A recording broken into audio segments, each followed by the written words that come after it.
qodobka labaad aan ummadda Soomaaliland leeyahay ku kalsoonaada waxa weeye ciidamada qaranku waa ciidamo laba jeer ama marar badan oo hore aan idhi ciidamada qaranku waa ciidamo ku filan inay jawaab waafiya ka bixiyaan cid kasta oo qarankan soo gardareysata ma aha ciidan weerar ah oo daba jooga inay dad Soomaaliyeed dib ku sameeyaan laakiin waa ciidan loo tababaray u carbisan loo traingareeyay inay difaacaan qarannimada Soomaaliland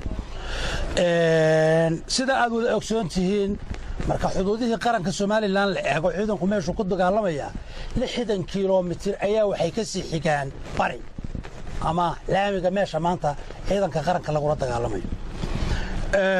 waxa mahad Ilaahay in ciidanka qaranku talaabo kasta oo la keenay iyo talaabo kasta oo la damcay in ciidanka lagu waxyeeleeyo uu noqday ciidan iska caabiya guulo iyo gacan sarreeyna keenay sida uu jaranku sheegay waxa la qabtay hubka noocyadii ugu qaalisanaa haday tahay taangiyo haday noqoto shiilka zoo qoriyo fara badan oo technical ah sidoo sheegay dhimasho waxa weeye ciidan anigu sidaan garan karayo nuuxda macallinkaygu ahaa kulliyadda ciidanka iigu ahaa macallinka ciidan hadduu dagaalamo wuu dhimanayaa dhan kasta labada dhanba laakiin goobtu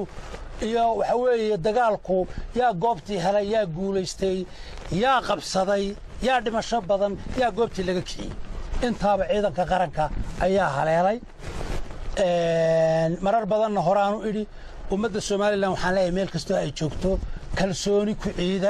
ciidanka qarankuna wuu isku filan yahay wixii waajibaadkiinu idinka yahay oo ciidanku taakulaynta uu idinka sugayo ayuun baa la idinka rabaa inaad mas'uul ka noqotaan ciidanku wuu ku filan yahay inuu u jawaabo cidii soo daandaansata qaranka aynu runtii iyo calanka aynu hoosarsanayno ka Saleebaan ahaan marar badan oo horaan ciidanku ku filan yahay waliba sidaas uu siyaasiyan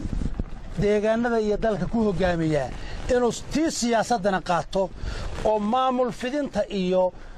soo dhaweynta deegaamada hadba ciidanka qaranku gaadhayana waa mas'uuliyad labaad ay ku dareen oo ay kaga haboon yihiin dad badan oo jagooyin haya